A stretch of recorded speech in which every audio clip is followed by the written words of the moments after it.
নই, আমি একজন শিক্ষক এবং প্রথমে আমি বলতে চাই আমি রাজনীতিবিদ নই এবং আমি কোনো দলের সাথে সম্পৃক্ত নই, কোনো দলের পক্ষেও নই, কোনো দলের বিপক্ষেও নই এবং আমার ভবিষ্যতে রাজনীতিতে অংশ নেওয়ার সেই রকম কোনো ইচ্ছাও আমি পোষণ করি না। আমি এটা সুস্পষ্ট বলতে চাই। আমি এখানে এসেছি আমার বন্ধুর আহ্বানে। আমি তাকে ছাত্র জীবন থেকেই চিনি, তখন থেকেই তিনি নেতা। তিনি একজন উদ্যোগী মানুষ এবং তার উদ্যোগের কথা আমি শুনেছি এবং এখানে এসে আরও দেখতে পাচ্ছি। তাকে আমি অভিনন্দন জ্ঞাপন করি এবং একই সাথে আমি তার সাফল্য কামনা করি।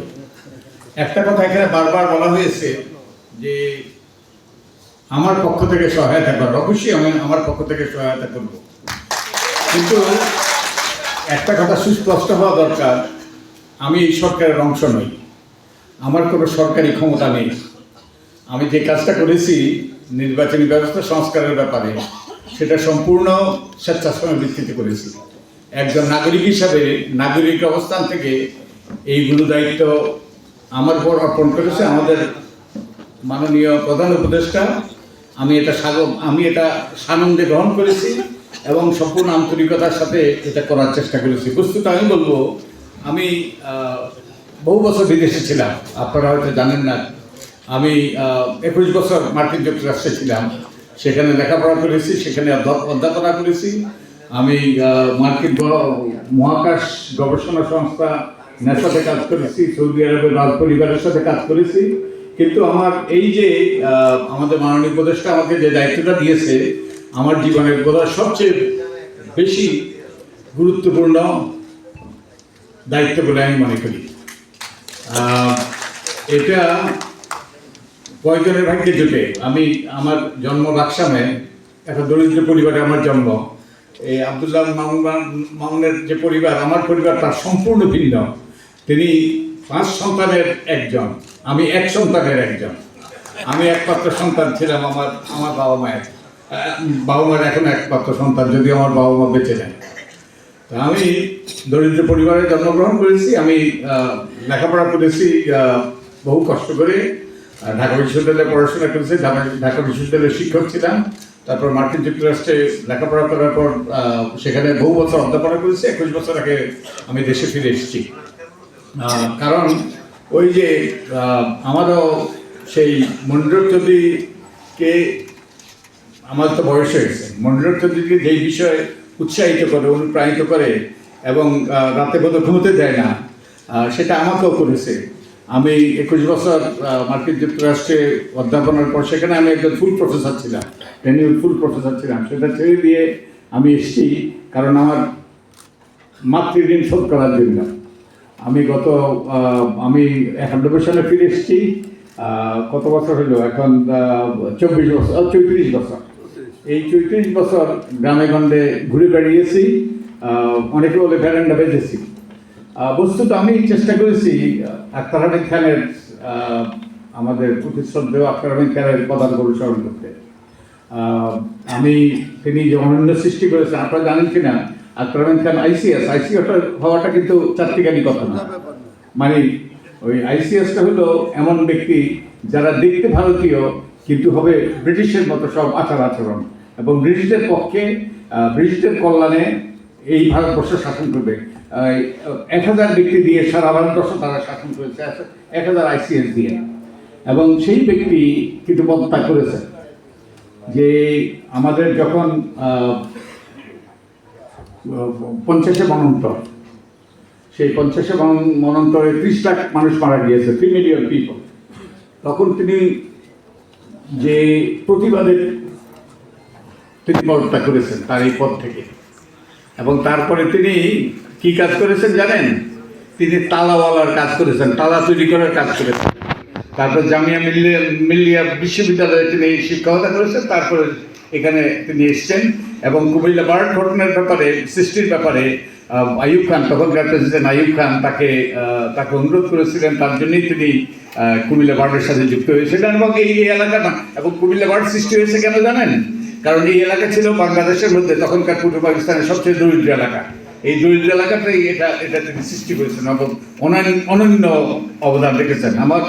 আমার সৌভাগ্য হয়েছে ওনার সাথে কিছু সময় কাটানোর, এবং আমি বেশ কয়েক বছর আগে একটা পুরো দিন আমি কাটিয়েছিলাম তার সাথে করাচিতে। তিনি এখান থেকে তো বড় দুঃখজনক পরিস্থিতিতে তাকে বিদায় নিতে হয়েছে, এবং আমাদের জন্য একটা লজ্জাস্কর, চরম লজ্জাস্কর। এবং তিনি সেখানে আরেকটা অনন্য কিছু সৃষ্টি করেছেন।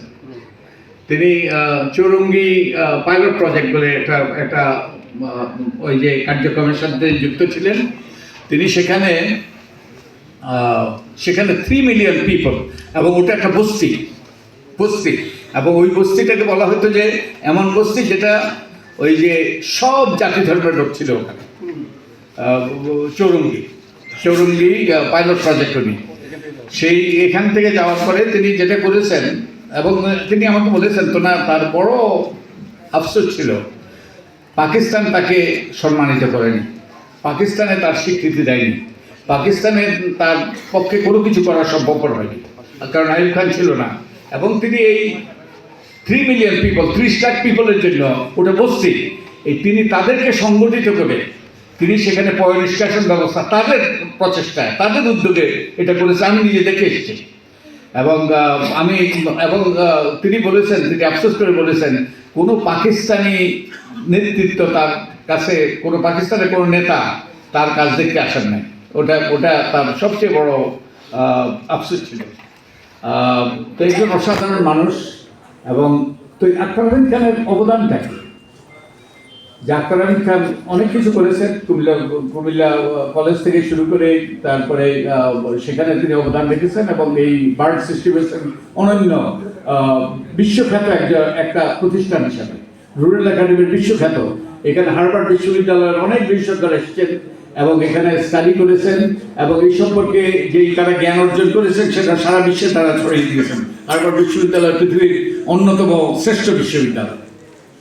এবং তিনি যে তার কাজের যে মূল লক্ষ্য ছিল মানুষের অবস্থানের পরিবর্তন, এবং তখন কিন্তু অবকাঠামো ছিল না, খুব সামান্য অবকাঠামো ছিল। তিনি অবকাঠামো তৈরির দিকে নজর দিয়েছিলেন, এবং এই এলাকায় চরম দরিদ্র ছিল, খাদ্যের অভাব ছিল, এবং তার প্রচেষ্টায় কিন্তু সেই গ্রিন রেভলিউশন শুরু হয়।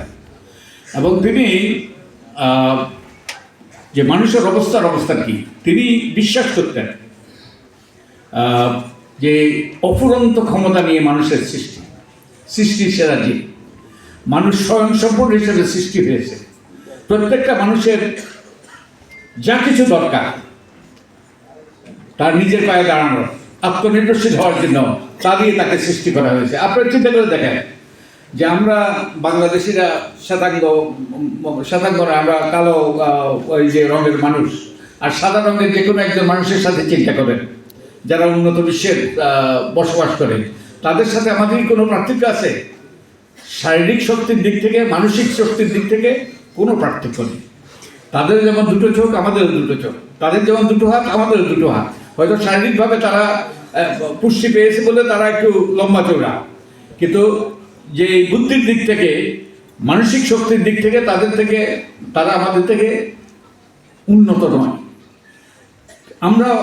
আমরা তাদের থেকে পিছিয়ে নয়, কিন্তু তারা উন্নত হয়েছে কারণ তারা তাদের এই মানসিক শক্তি এবং শারীরিক শক্তির তারা সর্বোচ্চ ব্যবহার করতে পেরেছে। তাই উন্নয়ন হলো মানুষের সামর্থ্যের বিকাশ। যেই সামর্থ্য নিয়ে মানুষ সৃষ্টি হয় তার সর্বোচ্চ বিকাশ হলে মানুষের উন্নয়ন হয়।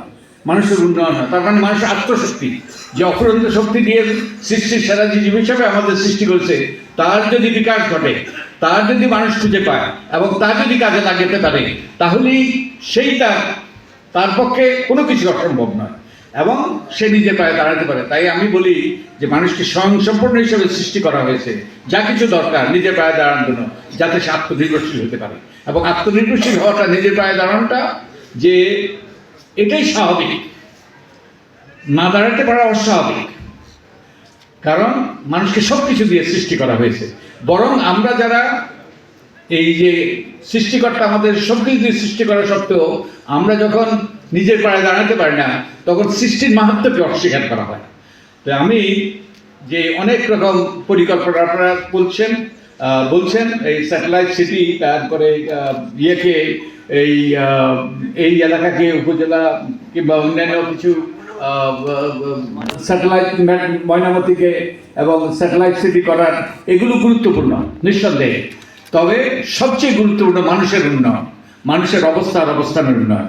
তো আমি একটা প্রস্তাব করব আপনাদের কাছে, যে এই এলাকা, এই বলা হয়েছে, আমরা জানি ময়নামতিতে সারা পৃথিবীর, এটা বিদ্যাপীঠ ছিল সারা পৃথিবীর জন্য, সারা পৃথিবী থেকে মানুষ আসতো, সারা পৃথিবীর থেকে এখানে জ্ঞান অর্জনের জন্য আসতো। এবং এখানে অনেকগুলো প্রতিষ্ঠান, সেই কুমিল্লা বিশ্ববিদ্যালয় থেকে আরো অনেকগুলো প্রতিষ্ঠান। তো এখানে একটা সেন্টার অফ এক্সেলেন্স কেন হইতে পারে না? একটা অসাধারণ একটা প্রতিষ্ঠান কেন হইতে পারে না, যেটা ভারতের আইআইটি কিংবা আমেরিকান এমআইটি কিংবা হার্ভার্ডের সাথে তুলনা করতে পারে? তো আমি আপনাদেরকে চ্যালেঞ্জ করবো, একটা সেন্টার অফ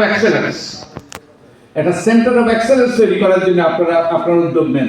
এটা অনন্য শিক্ষা প্রতিষ্ঠান। দেখেন, চিন্তা করে দেখেন, মার্কিন যুক্তরাষ্ট্রে সবচেয়ে ধনী দেশ পৃথিবীর, সেখানে যতগুলো টেকনোলজি কোম্পানি আছে, এই যে কি আমরা যে কম্পিউটার ব্যবহার করি, মাইক্রোসফট, অ্যাপল, এই সব বিরাট বিরাট কোম্পানি, এগুলোর কারা নেতৃত্ব দিচ্ছে জানেন? আমাদের প্রতিবেশীরা। কেন জানেন? কারণ তাদের আইআইটি আছে, এতগুলো আইআইটি আছে। ওই আইআইটি থেকে পড়াশোনা করে গিয়ে তারা সেখানে সেই শাখাগুলোদেরকে পরাভূত করে তারা এইসব প্রতিষ্ঠানের প্রধান হতে পেরেছে। আমরা এইরকম একটা প্রতিষ্ঠান গড়ে তুলি। এটা আমার এই যে আমাদের জামাল নজরুল ইসলাম, আপনারা বোধহয় জানেন, নাম শুনেছেন। জামাল নজরুল ইসলাম বাংলাদেশের সবচেয়ে বিখ্যাত বিজ্ঞানী, চট্টগ্রামে। তিনি